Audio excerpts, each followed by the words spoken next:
Assalamualaikum warahmatullahi wabarakatuh. Waalaikumsalam warahmatullahi wabarakatuh. Alhamdulillah wassalatu wassalamu ala Rasulillah Sayyidina Muhammad ibn Abdillah wa ala alihi wa sahbihi wa mawala wala haula wala quwwata illa billah ma ba'da. Bismillahirrahmanirrahim. Al-babus sabi wa thalathun fin niyyah wal ikhlas wasid. Bab yang ke-37, niat, ikhlas dan ketulusan.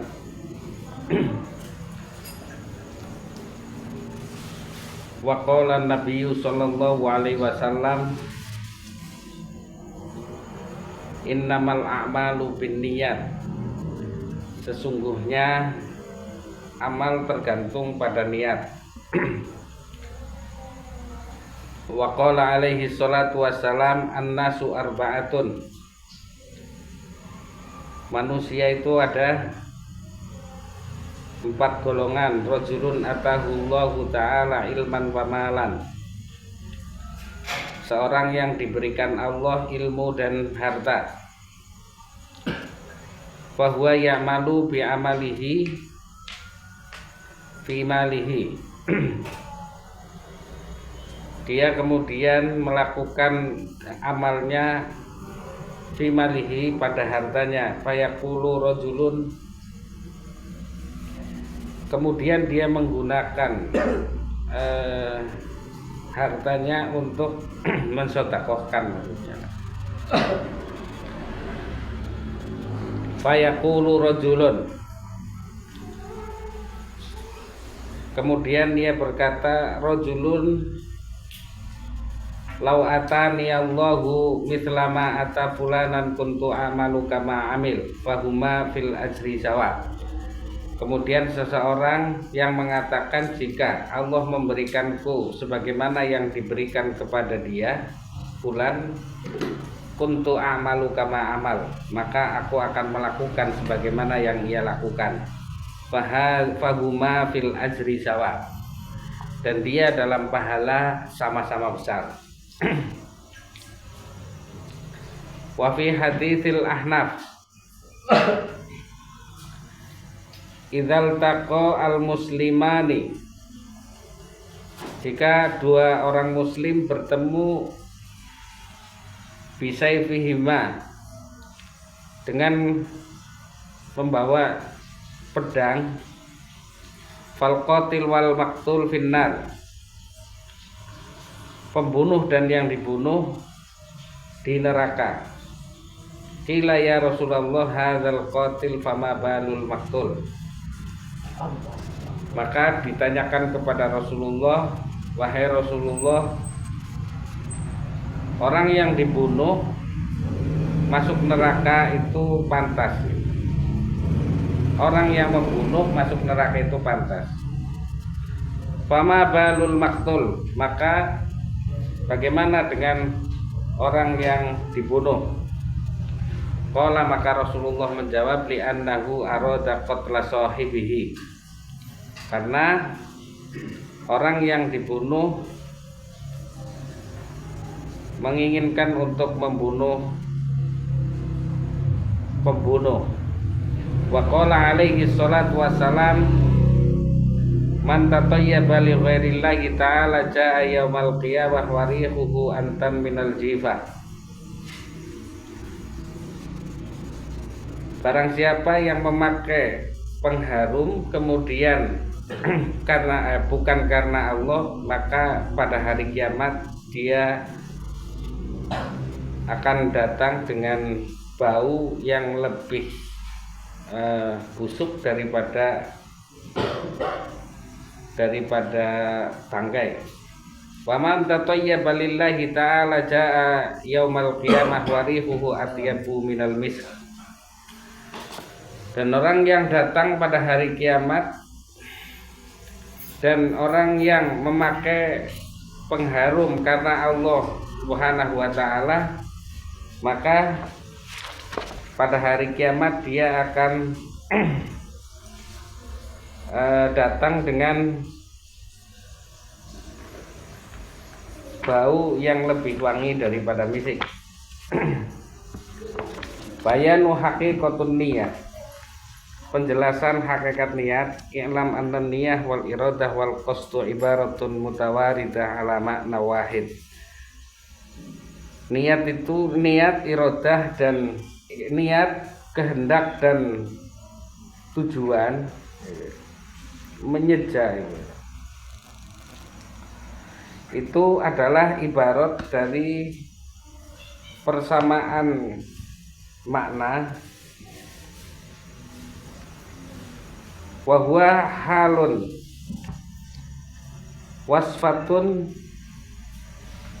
halu wasfatin lil qalbi, itu adalah kondisi sifat lil qalbi yang dimiliki oleh hati.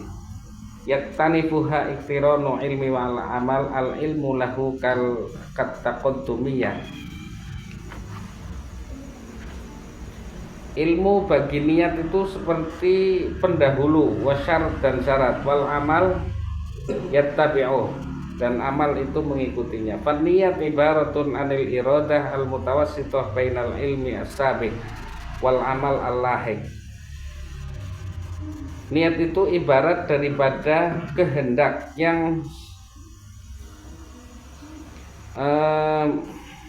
menengahi antara ilmu yang telah diketahui yang masa lalu, kemudian wal amal al-lahiq, dan amal itu sesuatu yang akan datang. Fa ya'lamu syai' fatattabi'uhu iradatuhu liya. Wa qauluhu sallallahu alaihi wasallam niyatul mu'min khairun min amalihi. Wa niyatul fasik syarrun min amalihi. Niat orang mukmin lebih baik daripada amalnya, dan niat orang fasik itu lebih jelek daripada amalnya. Wan niat bila amalin fa inku bilal amal bila niat, wan niat bila amalin wala syakka anna niat bila amalin khairun. Tidak diragukan lagi bahwasanya niat tidak dengan amal, tidak bersamaan dengan amal itu lebih baik daripada amal tanpa niat. Wa in muzina al amal ala taqaddumi alaihi niyat bitilkan niyat as-sabiqah fa niyat aidan khairun li annaha hiya al iradah an al mumba'itsah min aslil ilmi. Niat lebih baik daripada amal itu karena li annaha hiya al iradah, karena itu adalah kehendak yang bersumber dari asal pengetahuan, asal ilmu. Wahya aqrab ilal qalbi, dan itu lebih dekat daripada hati. Fa ala kulli hal niyatul mu'min khairun min amalihi kama nataqa bihil hadits. Amal a'mal fa hiya munqasimatun ilal ma'asi wat ta'at wal mubaha. Adapun pekerjaan itu terbagi menjadi maksiat, taat dan boleh. Fama kana fi nafsihi maksiat la yasiru bin niyat ibadah. Maksiat itu tidak menjadi baik atau tidak menjadi ibadah dengan niat yang baik. Amat ta'at fala budda fiha minan niyat. Adapun taat itu harus bersamaan dengan niat. Fala yasiru asluha ta'atun illa bin niyat. Yang aslinya tidaklah menjadi taat kecuali dengan niat. Summa bidawamin niyat wa husnin niyat yudha'ifu darajatut ta'at. Kemudian dengan terus menerusnya niat dan bagusnya niat akan dilipat gandakan derajatnya ketaatan. Sangat. Ini kayak gimana?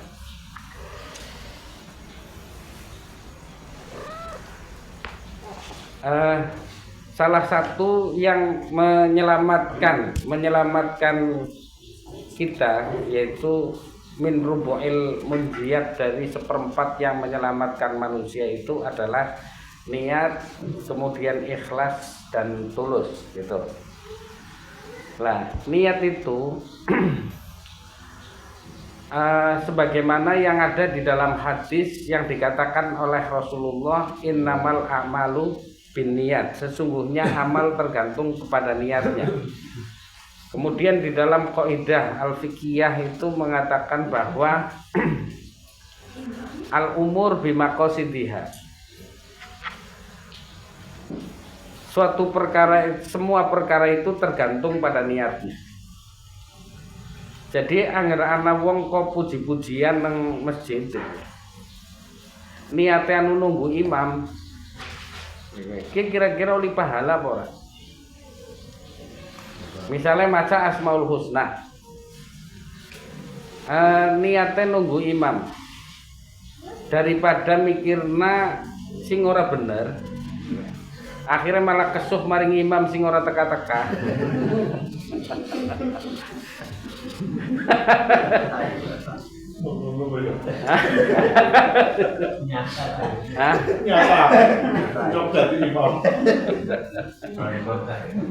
Ya.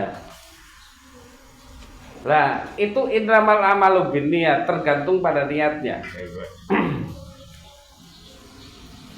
Ada orang yang mengatakan juga bahwasanya orang yang mati dalam keadaan lagi bekerja untuk menafkahi anaknya ataupun keluarganya itu juga dihukumi sebagai orang yang mati syahid, gitu.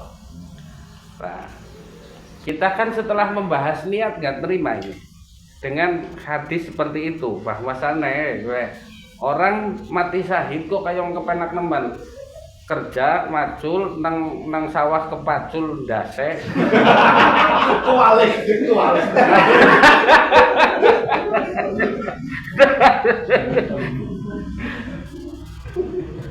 Akhirnya mati lah gue jadi syahid gue. Apakah ini bener apa ora gue? Kan enggak gue.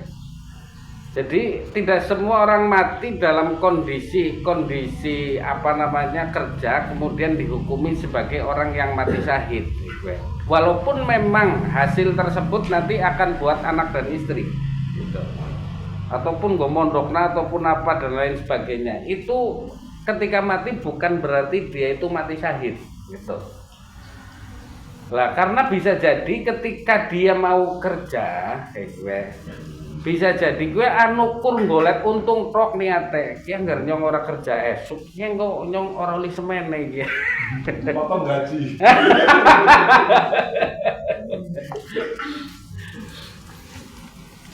Lah kita harus mengingat dulu bahwasannya kita menjadi sebab rizki untuk anak dan istri kita, untuk keluarga kita, itu diperintahkan oleh Allah Subhanahu wa Ta'ala, gitu.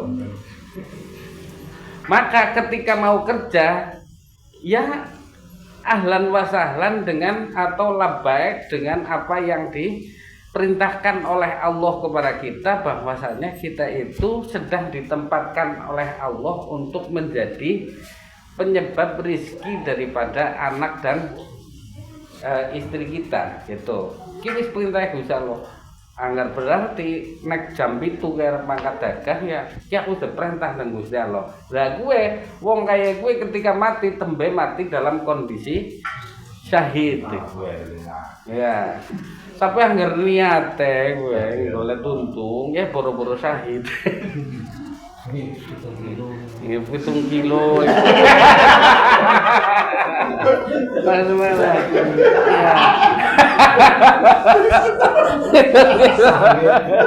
Sangit gue. Ya. Lah maka ketika besok ketika mati terus akhirnya nang alam barzah kemudian mendapatkan banyak sisaan, akhirnya akan komplain kepada Allah Subhanahu wa Ta'ala. Kenapa sampean itu menyiksa saya padahal saya mati dalam kondisi syahid? Lah syahid apa wong sampean lunga kerja banu aparane kurang golet batit tok gue.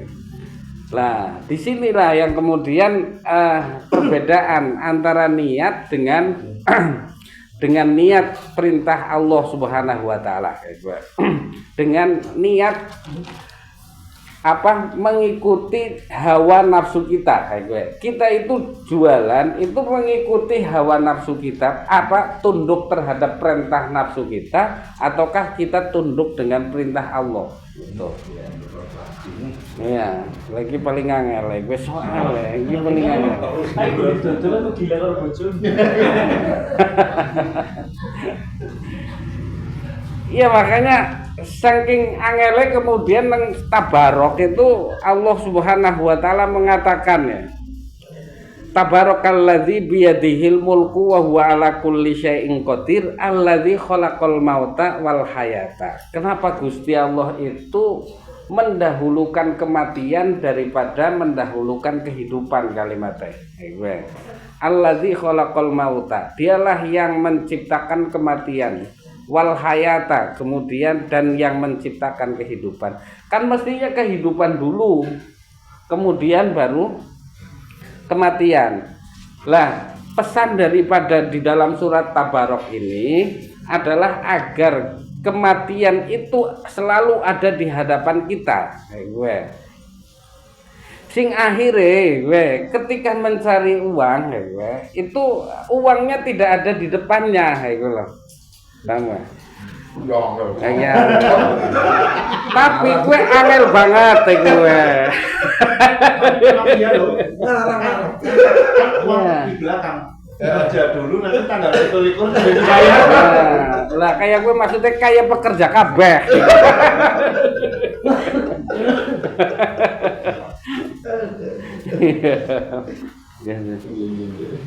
Ya. Nah, kita setiap hari itu mengikuti nafsu kita ataukah kita mengikuti perintah Allah? Ini yang harus jujur gue. Bahwa sing jujur ya mesti mengikuti nafsu kita. Lah, mulane anaknya pada rewel-rewel.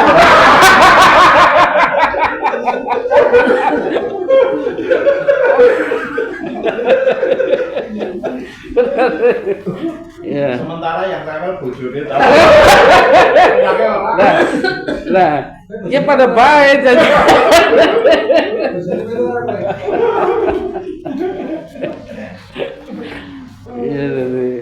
Nah, itu kenapa kok itu menjadi rewel-rewel ya? Itu salah satunya adalah ketika kita mau kerja itu kita mengikuti perintahnya nafsu bukan mengikuti perintahnya Allah Subhanahu wa taala gitu. Maka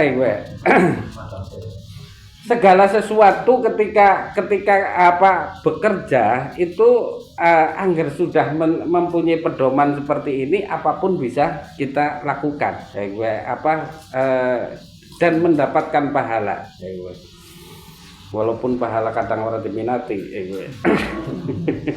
lah misalnya kayak gini kita bisa ngingu ayam kemudian angger jam 8 kudu tempani. Tapi kan niatnya kadang kepengin lemu, mengkobar lemu didol batine akeh. Ki mengikuti perintah nafsu atau mengikuti perintah Gusti Allah? Kan nafsu ya. Lah anggar mengikuti perintah Gusti Allah kepriwe? Satu tadi. Yang kedua adalah ketika kita itu ngempani ayam, niatnya bahwa ayam gue makhluknya Gusti Allah. Ki anggar mangsane mangan ya kudu diperintah namangan karena Allah Subhanahu wa taala sudah memerintahkan kepada kita irhamu mangfil ardi yarhamkum mangfis sama. Kasihanilah makhluk yang ada di bumi ini maka kalian akan dikasihi makhluk-makhluk yang ada di langit yaitu para malaikat.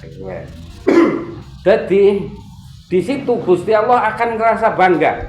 Sing maune manusia itu menjadi pertanyaan malaikat kepada Allah ataj'alu fiha mayyufsidu fiha wa yasfikud dima. Apakah engkau akan menciptakan makhluk yang akan saling bertumpah darah? ngempani ayam be anu karena nuruti perintah nyong kayak gue. Akhirnya menjadi maksudnya banggane Gusti Allah kuwi dudu anu. Banggane Gusti Allah kuwi ngaweh rahmat maring hambane kayak gue. Artinya ya tabahallahu bi hadhil al makhluk kayak gue. Gusti Allah ngerasa bangga dengan makhluk itu karena dia tidak saling bertumpah darah, tapi ketika dia mencari nafkah itu karena tunduk terhadap perintahku kayak gue. Wong kaya kie lebih gede pahalane daripada 1000 rakaat sholat sunai sampean.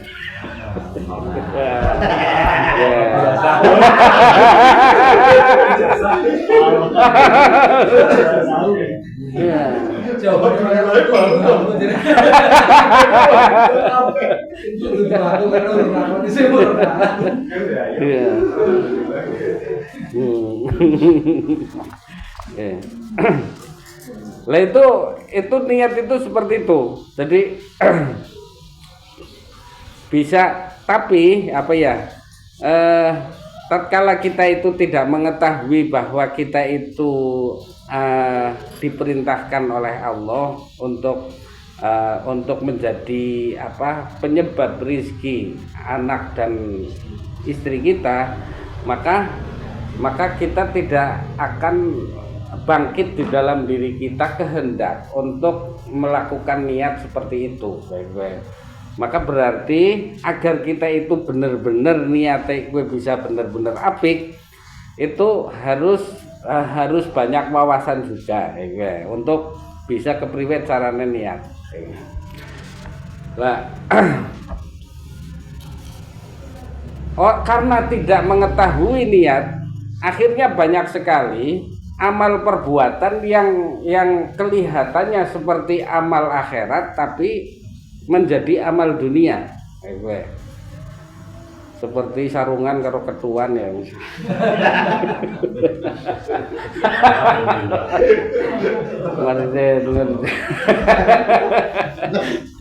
Ya.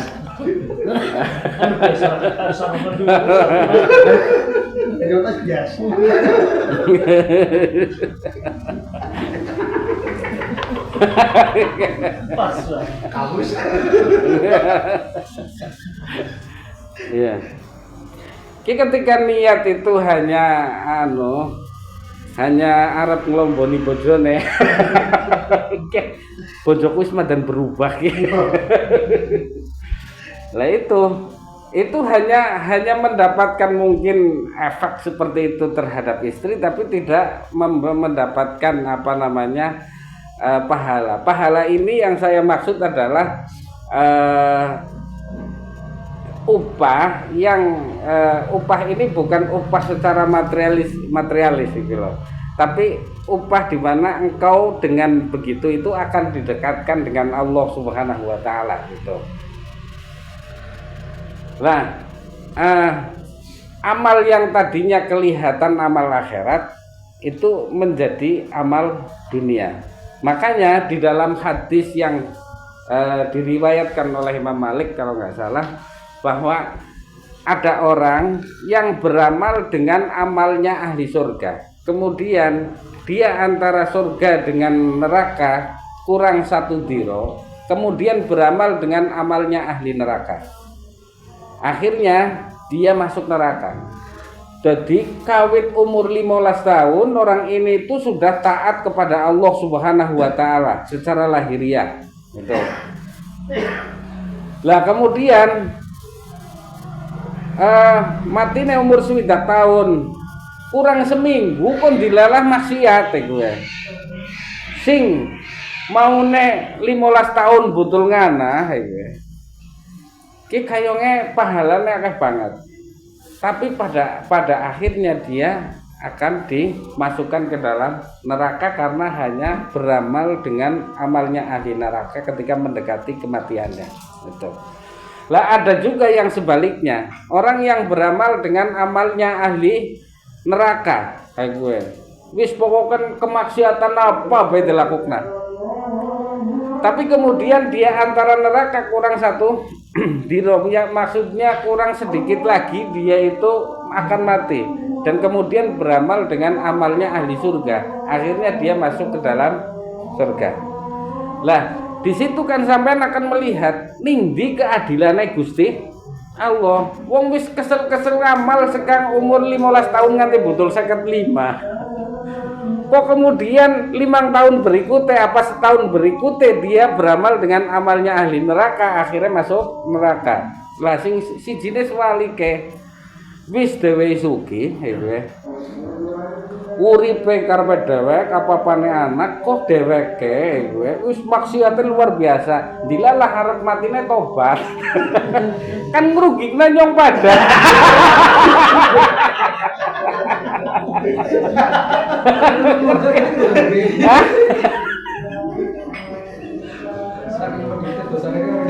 Ya, oh hanya dengan berapa ini saja, berapa umur saja Allah Subhanahu wa taala memberikan hidayah kepadanya sing akhirnya beramal dengan amal ahli surga. Lah kalian akan bertanya di mana keadilan Allah Subhanahu wa taala? Angger kaya iki jeneng adil. Adil apa ora kira-kira Gusti Allah iki? Angger adil keadilannya di mana? Lah Gusti Allah itu adil. Gitu. Bahwa ketika wong sing tadi amal terus dari umur 15 tahun sampai mendekati kematiannya, itu ternyata di dalam hatinya itu adalah niat beramal dengan amalnya ahli neraka. Niatnya itu beramal dengan amalnya ahli neraka walaupun bentuk amalnya adalah amalan ahli surga. Jadi sekang awal wis seperti itu. Makanya ana wong 30 tahun nang makmum nang mburi imam kuwi terus menerus ora pindah-pindah. Bareng ditakoni kepriwe? Kenapa sampean kuwi nang mburi imam terus makmume? Wong dia pada kalah kabeh kae kowe. Aku isin nang ora nang kono mbok ditakoni dening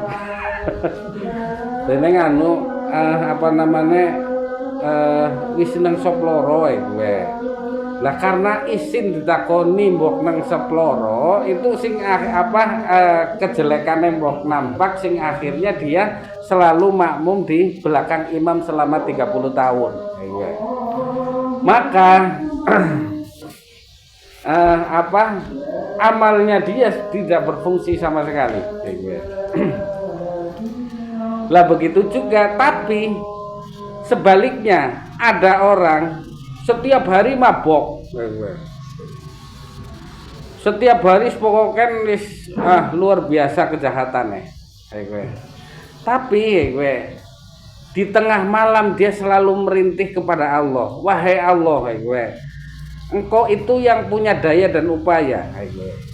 Jadi setiap malam itu ada seorang yang selalu dialog dengan minuman keras itu. Kamu itu nggak punya daya dan upaya, tapi kenapa kamu mengalahkan yang punya daya dan upaya? Dialog terus dengan botol itu. Bodoh temen gue. Kok aku dikalahna sing ora duwe daya dan upaya malah aku tidak menghiraukan yang mempunyai daya dan upaya. Karena dialog terus setiap malam ketika mabok sing akhirnya kemudian dia mendapatkan hidayah dari Allah Subhanahu wa taala untuk meninggalkan itu. Aku ngerti kok ora ada daya dan upaya. Tapi kenapa kok bisa mengalahkan yang punya daya dan upaya? Sing akhirnya daya dan upaya Gusti Allah itu diberikan kepadanya untuk menguatkannya agar bisa mengalahkan yang tidak mempunyai daya dan upaya. Itu seperti itu.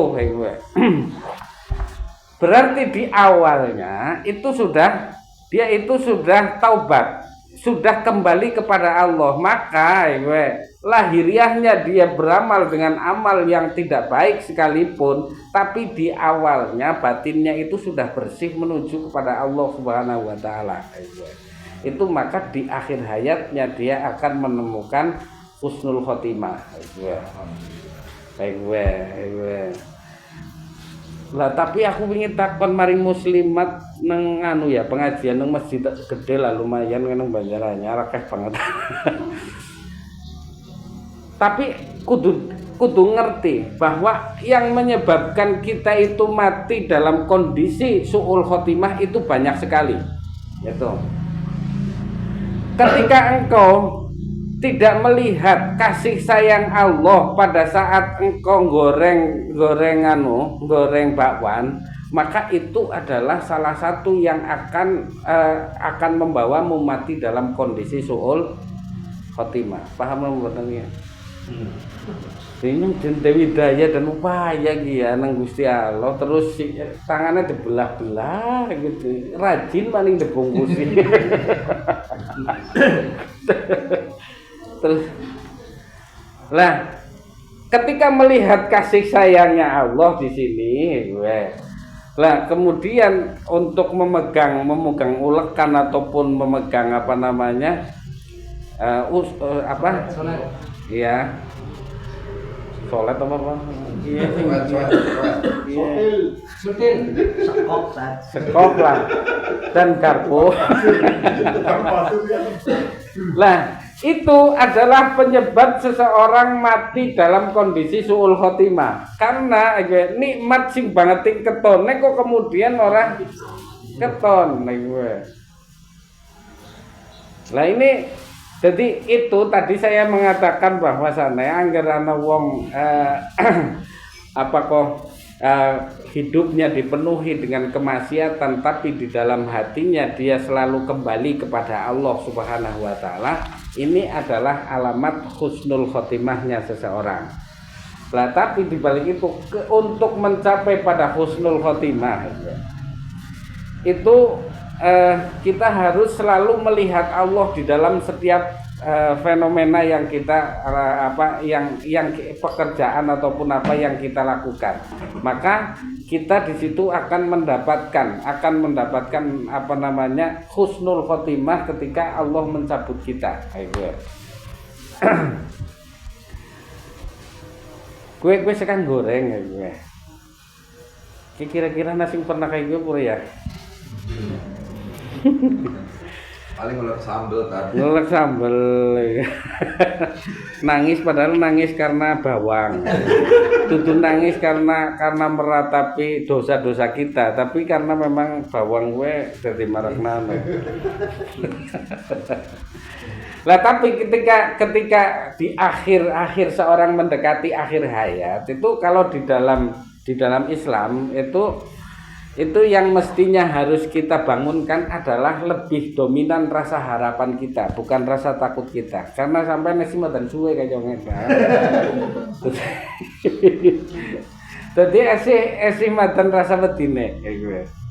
Tapi anggar wis mendekati ke umur ke kematian itu biasanya dibangunkan rasa harapan lebih banyak. Bahwa kasih sayang Allah Subhanahu wa taala itu lebih luas daripada dosa yang kita lakukan. Itu seperti itu. Tapi anggar siki nom kok kemudian harapannya tok sing muncul naik gue. Jadi ora ono iki, Gusti Allah Maha Pangapura iki. Mau malah urip arep. Tapi itu treatment di akhir hayat itu seperti itu biasanya.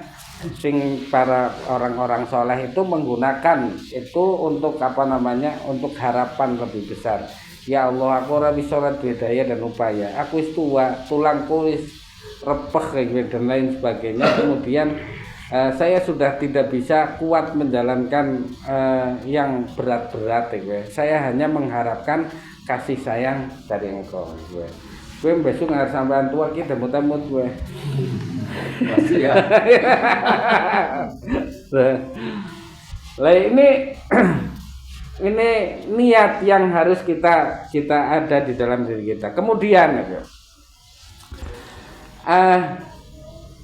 niat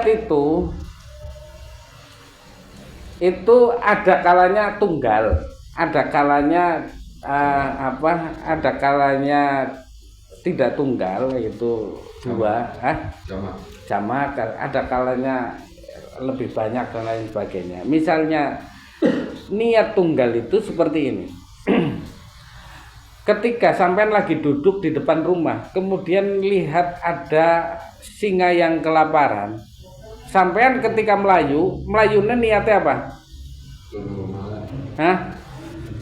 Nyuruh tempat taman, kon kiranya aja deh. Berarti niatnya murni cuma satu. Dan ini yang mestinya ibadah yang kita lakukan itu niatnya karena satu ini, yaitu karena Allah Subhanahu wa taala, bukan karena ingin surga ataupun karena ingin dibebaskan dari neraka. Kita niatnya seperti orang yang lari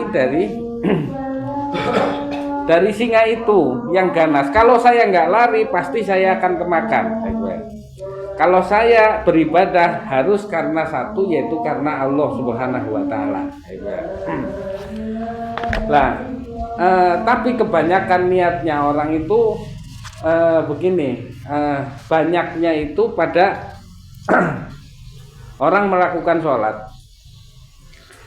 Gue siji niatnya ya ana 20% karena Gusti Allah. Terus 80% karena mertua gitu, lagi matan jengkel. Kayak gitu. Kudu anu ya. Mertuane siji ta apa? Iya, mertuane loro. Numpang mending. Lah, berarti amal yang seperti ini malah tombok dosane. Ya, karena berarti tomboknya isi 9%. Amal berikutnya itu harus diisi. Ya kalau bisa di persentase kayak gue. Makanya Ibnul Qayyim Al-Jauzi itu mengatakan bahwasannya amal ketika 50%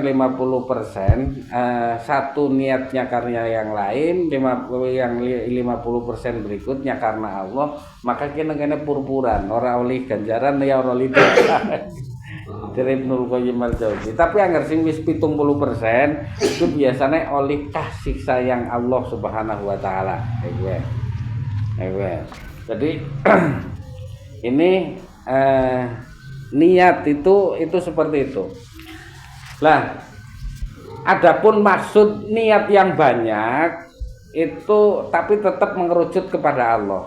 Kita boleh niat yang banyak itu misalnya pergi ke Mekah itu niat pertama adalah karena kita menjalankan perintah Allah berupa kon pada kaji maring Baitullah gitu.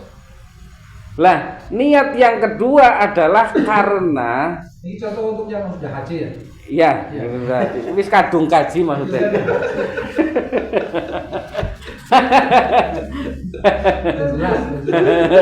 Jelas. Segitu untuk apa, Jur?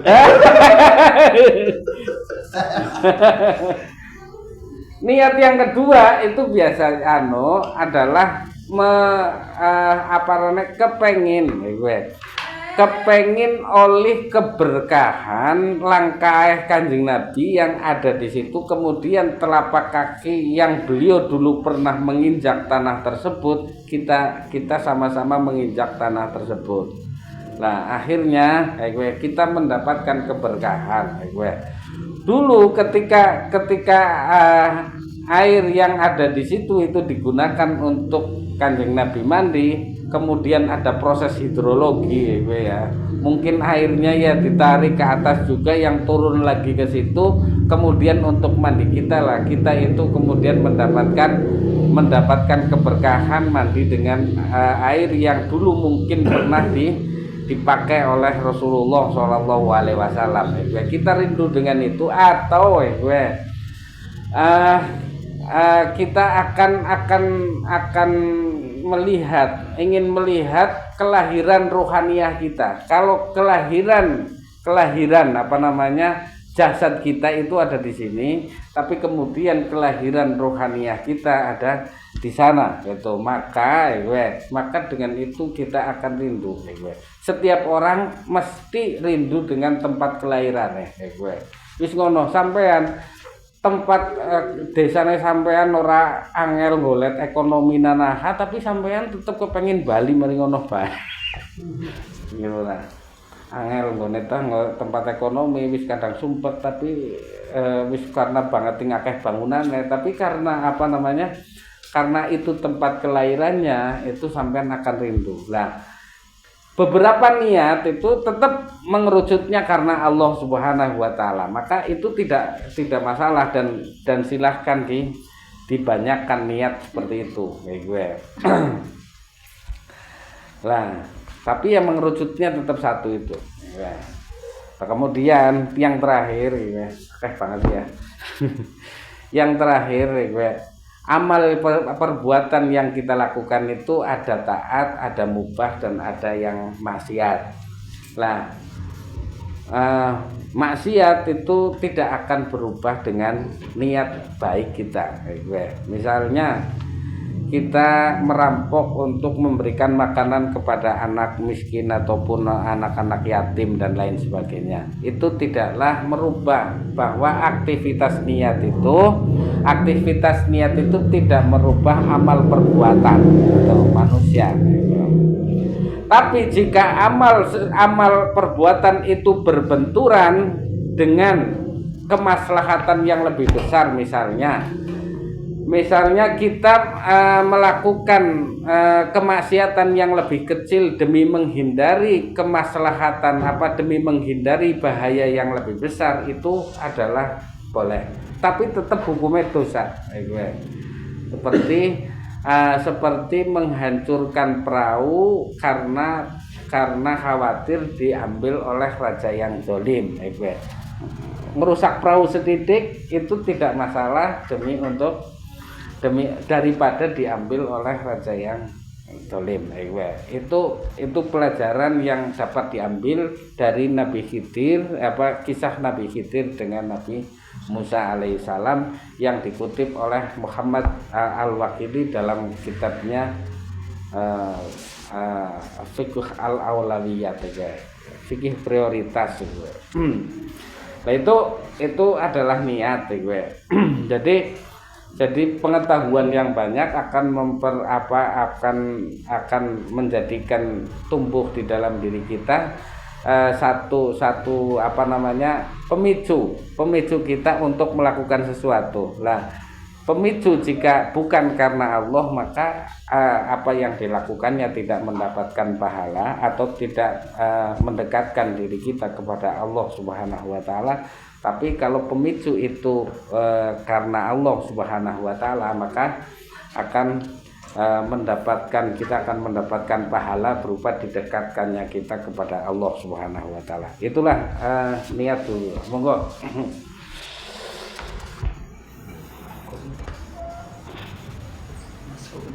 Niat itu bisa berubah nggak tadi di tengah amal? Ya. Masih. Nah terus kedua, niat itu tadi kan ada jamak ya tadi ya. Karena kita tidak tahu apa yang terjadi ke depan. Misalnya gini, ada seseorang datang yang kita tidak punya niat apa-apa, tapi harus melakukan itu. Contoh misalnya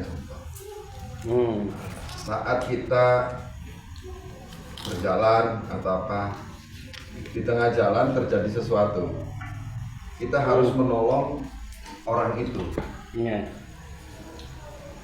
Kan kita nggak mungkin untuk membiarkan niat ingsun nolong dia, kan tidak mungkin. Nggak mungkin langsung, karena kadang-kadang sudah refleks.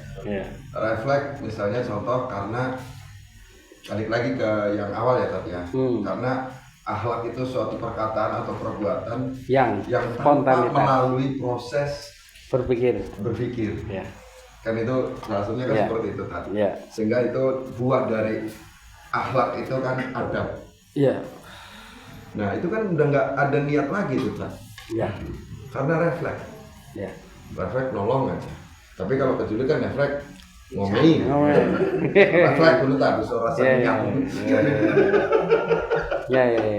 Nah gitu. Nah, terus kadang di perjalanan pada saat menolong itu baru keingat. Iya. Nah, keingat itu karena sesuatu yang dilihatnya.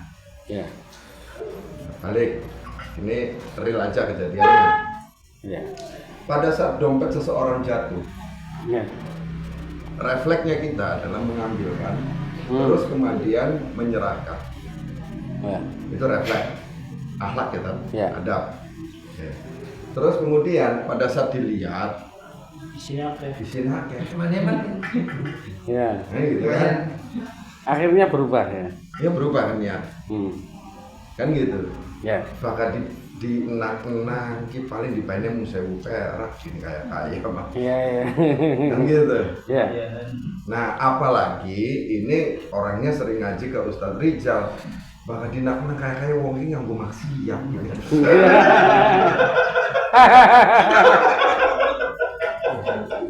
Atau aja-ajakin duit korupsi ini.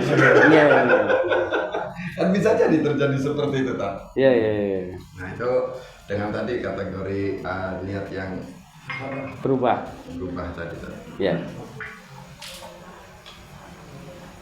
Ini niat yang benar-benar lurus memang sesuatu yang sangat berat. Gitu. Karena membutuhkan banyak faktor lah ya. Nah, waktu itu sahabat juga itu tadinya ketika mau berangkat perang itu niat karena ingin li'ila'i kalimatillah, membela agama Allah, untuk agar Islam itu jangan mati, pada saat itu.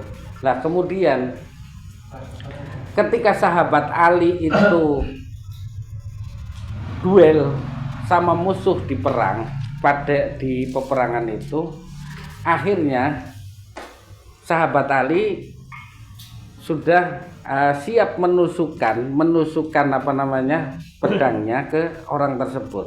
Sing akhirnya orang tersebut meludahi sahabat Ali. Nah akhirnya kan emosi.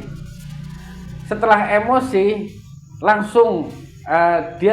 beliau langsung sadar bahwa aku anggar mateni iki karena nafsuku. Niatnya berubah, duduk karena sing awal. Sing maunya awal itu karena Allah, tapi kemudian karena diludahi mukanya, itu kemudian berubah karena emosi. Nah itu sulit banget ya. untuk menjaga niat yang benar-benar lurus kayak. Nah, misalnya kita itu sudah niat lah, bahwa kan arep bangun madrasah ataupun bangun masjid ya. Akhirnya nekakna semen atau apa lah, waktu semono akhirnya ana sing muji ki sing nekakna semen ora keton jen luar biasa gitu. Akhirnya dheweke ngomong aja ngomong siapa-siapa kuwi nyong. Pengalaman apa? Aja. Iya.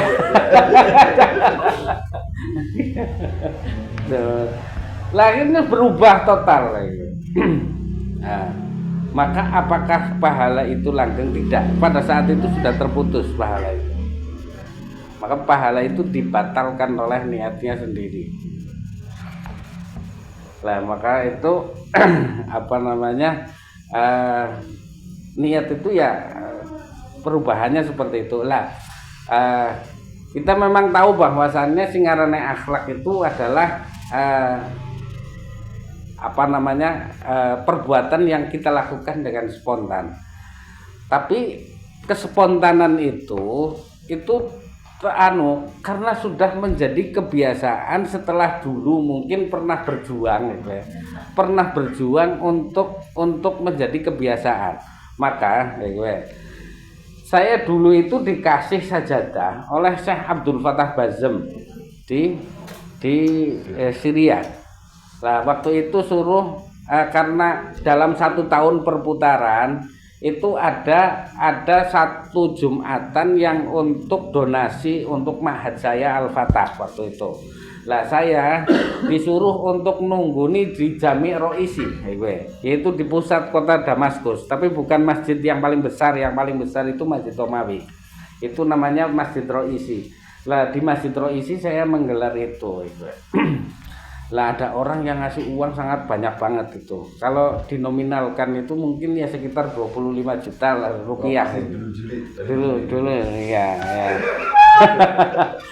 Lah akhirnya stop orang itu. Kenapa sampean banyak banget ini? Apa salah apa enggak itu kan?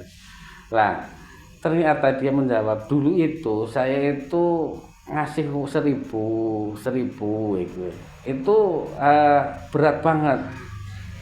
Terus pada waktu bakti aku 2.000. Dadi pegawai negeri sih 2.000 bae istiqomah dari alasannya.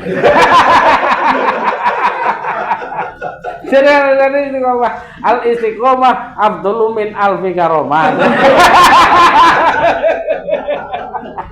Pokoknya jadi bakti apa ini 2.000 bae. Lah akhirnya saya sangat berat sekali ketika 1.000. Lah ketika sudah ringan saya naik ke 5.000. Sudah ringan saya naik ke 10.000 dan seterusnya sampai itu. Sing akhirnya refleks dan tidak menjadi sesuatu yang berat karena dilatih dari awal setelah mempunyai pengetahuan gitu. Inilah yang disebut mungkin riyadhah di dalam Islam. Gitu. Tapi gua ngel banget kok. Lah maka seperti itu. Jadi mungkin ya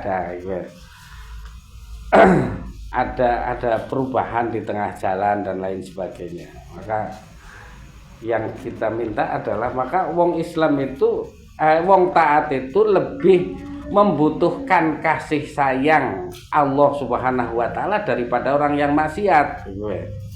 Karena perubahan niat itu luar biasa cepet akeh banget sih mempengaruhi gitu. Maka dari situ wong sing taat lebih butuh kasih sayang daripada wong sing maksiat.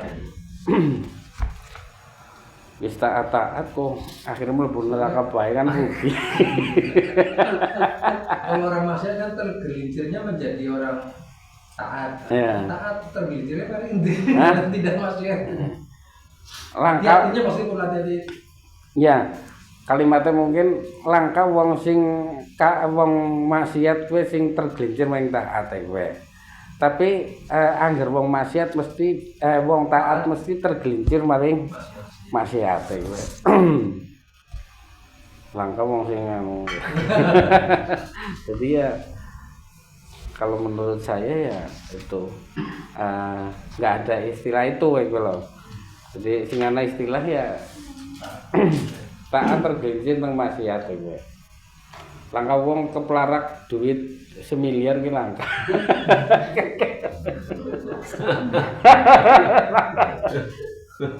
Sanane ya keplarak maring tempat sing kotor ya. Enggak. Nah, terus nyambung lagi tadi di paragraf 7 kalau nggak salah itu ada variabel terbuka yang tadi di awal kan itu tentang ikhlas ya tadi ya. Iya. Ikhlas dan tulus kalau nggak salah itu. Nah itu kan menjadi variabel terbuka. Nah dipersempitnya itu kan dari niatnya dulu. Iya. Mungkin kalau tidak salah ingat saya tadi seperti itu yang membaca itu di paragraf ke-7 itu kalau nggak salah itu ada kalimat terbuka sehingga di sini tidak ada esensi yang mengikat untuk ketulusan daripada niat. Kalau tidak salah tadi tak. Kalau tidak salah. Kalau tidak salah di paragraf ke-7. Nah, berarti itu kan kalau menjadi variabel terbuka, berarti untuk tulus, untuk niat yang lurus, itu tidak mudah. Tidak mudah. Nah, bisa tidak niat itu dijamak kan? Oh iya.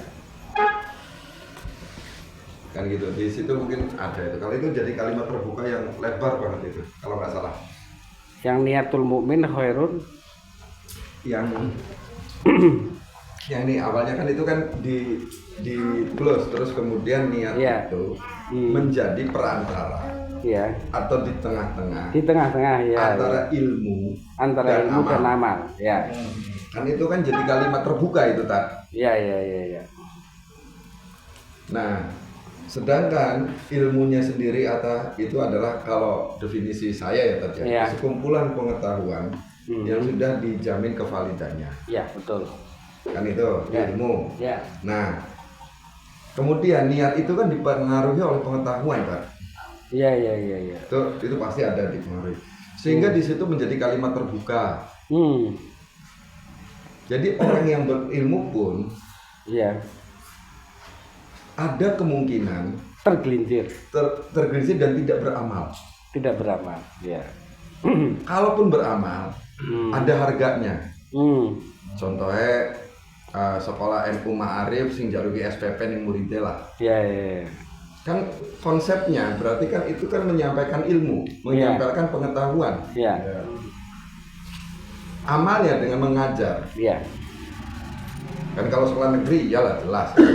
Ya. Tapi sekolah-sekolah yang berbasis Islam atau yang dengan kategori tadi itu itu kan jadi tergelincir kan, jadi kalimat terbuka di situ. Iya.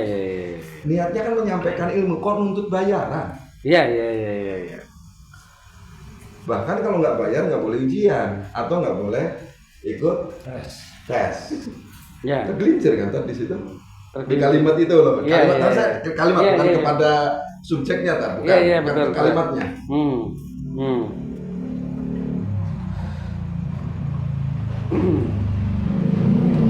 Dikit terus Iya. Jadi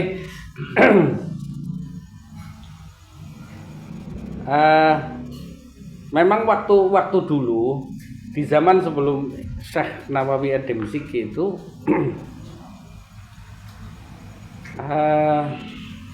mengajarkan ilmu, mengajarkan pengetahuan kepada murid-murid itu sebelumnya tidak ditarik bayaran. Itu haram pada saat itu, nggak boleh. Nah, tapi kemudian karena banyaknya orang-orang yang ganti profesi, sing akhirnya sing nyetrika klambi, orang-orang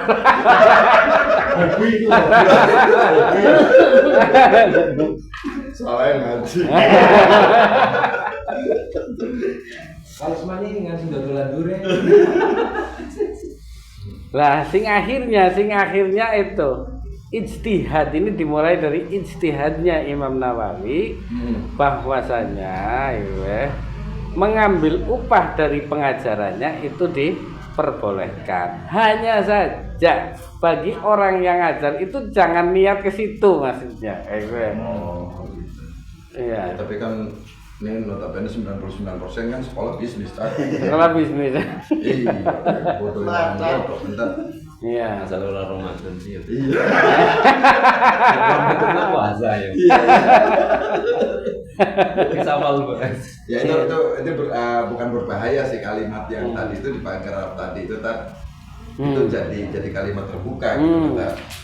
Jadi pikiran liar kita itu menjadi apa? Jadi kita melihat kondisi sekarang yang ada. Iya. Notabene sekolah bisnis lah. Itu kan tidak bisa dihindari. Nggak bisa dihindari, iya. Betul.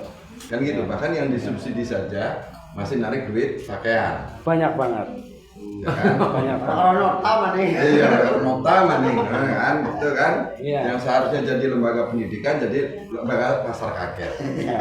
Jualan kain, jualan apa, jualan buku. Wong bahkan misalnya ini seorang ustadz kemudian ngajar kayak gue memanfaatkan sedikit tenaganya Iki lah dipijeti wis sikile nyong iki. Kuwi jen wis karena dunia gue nih ya. Teguhan lebih. Ya no cerita nyong dewek. Ceritanya deh. Tapi di tengah malam ya, aku sering jaluk pampura maring Gusti Allah, bukan dari manfaat. Nah, tapi jenjong anu memang bener-bener. Aduh, lebih ya. Jadi kepaksa gitu. Iya. Jadi kepaksa. Itu tapi kehambaan itu tetap ada di tengah malam. Itu masalahnya kayak gue bukan nganti gue. Tapi jangan terpaksa kita kayak gitu. Tetap suara itu ada. Ya. Nah. Jadi intinya dari kalimat itu Imam Ghazali itu pun memang membiarkan kalimat itu terbuka. Iya. Artinya untuk memberi kesadaran kita, Bok menowo. Iya. Besok punya mesin uang itu bikin sekolah gratis. Iya. Amin. Iya. Gitu kan? Iya, betul. Yang sekolah malah dibayar karena punya niat belajar. Karena belajar. Iya. Bok menowo. Gitu.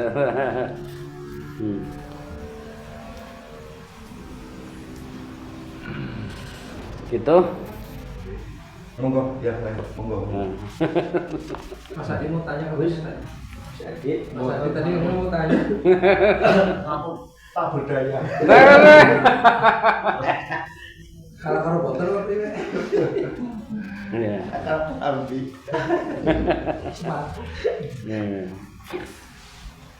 Ya intinya bahwa pengetahuan semakin bertambah itu nanti akan bisa kepriwe secara niat ya.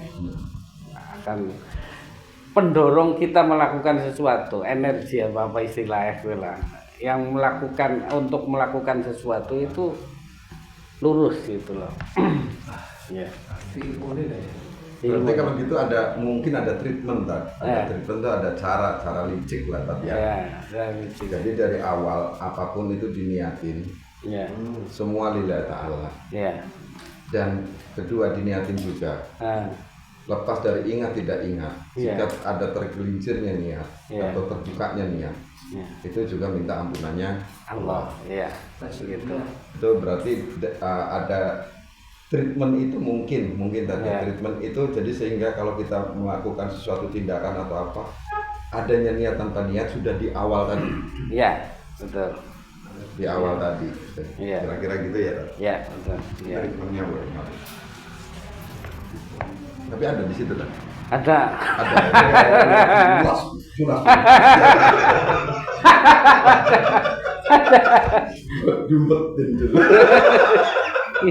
Ya karena perbanyaklah niatan walaupun tidak dilakukan itu. Oh iya betul. Iya. Karena niat itu pasti munculnya dari ilmu kayak ya. Niat itu sama dengan neraka. Rencana. Beda. Niat itu kerentak. ID. Kerentek. ID. Rencana itu kalau dalam bahasa Arabnya itu tadbir. Pengaturan. Perbanyaklah kerentak. Lah misalnya begini.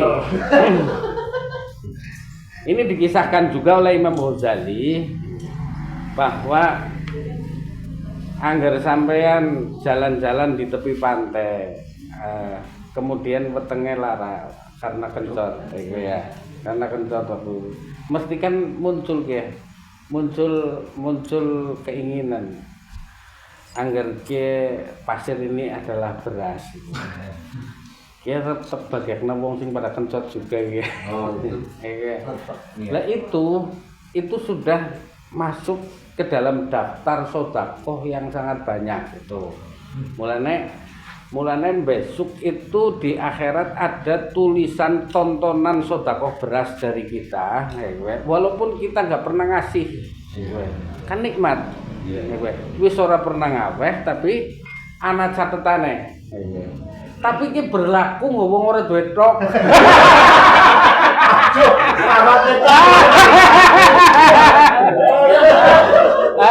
Yang entuk. Kok di dalam sekan rokoknya di sini. Iya ini. Gini. Kita harus ganti. Iya. Signatur. Padahal yang niatnya bikin gubernur, bukan apa kirim beli beras. Kali beli kan agak. Kayak bikin minta dengar dulu. Niatnya lah. Melatih berpikiran baik, selalu baik gitu kan. Iya. Jadi berpikir aja baik, niat tuh selalu baik. Nanti akan ya itu jadi tetap masalah. Meskipun nanti terpelesetnya di amal. Iya, maksudnya meskipun tidak terwujud. Terwujud. Oh, Iya. Jadi cara licik. Iya. Niat Allah. Aku pola ya kalau tahu apa duitnya harus pola Tapi dijabah ATM kasih nomor.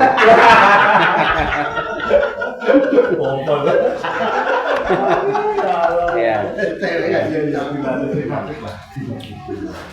Ya. Itu begitu. Semoga bermanfaat. Fitin wa tinni wal akhirul amin ya rabbal alamin. Rabbana atina fid dunya hasanah wa fil akhirati hasanah wa qina adzabannar walhamdulillahi rabbil alamin. Nabi siril Fatihah.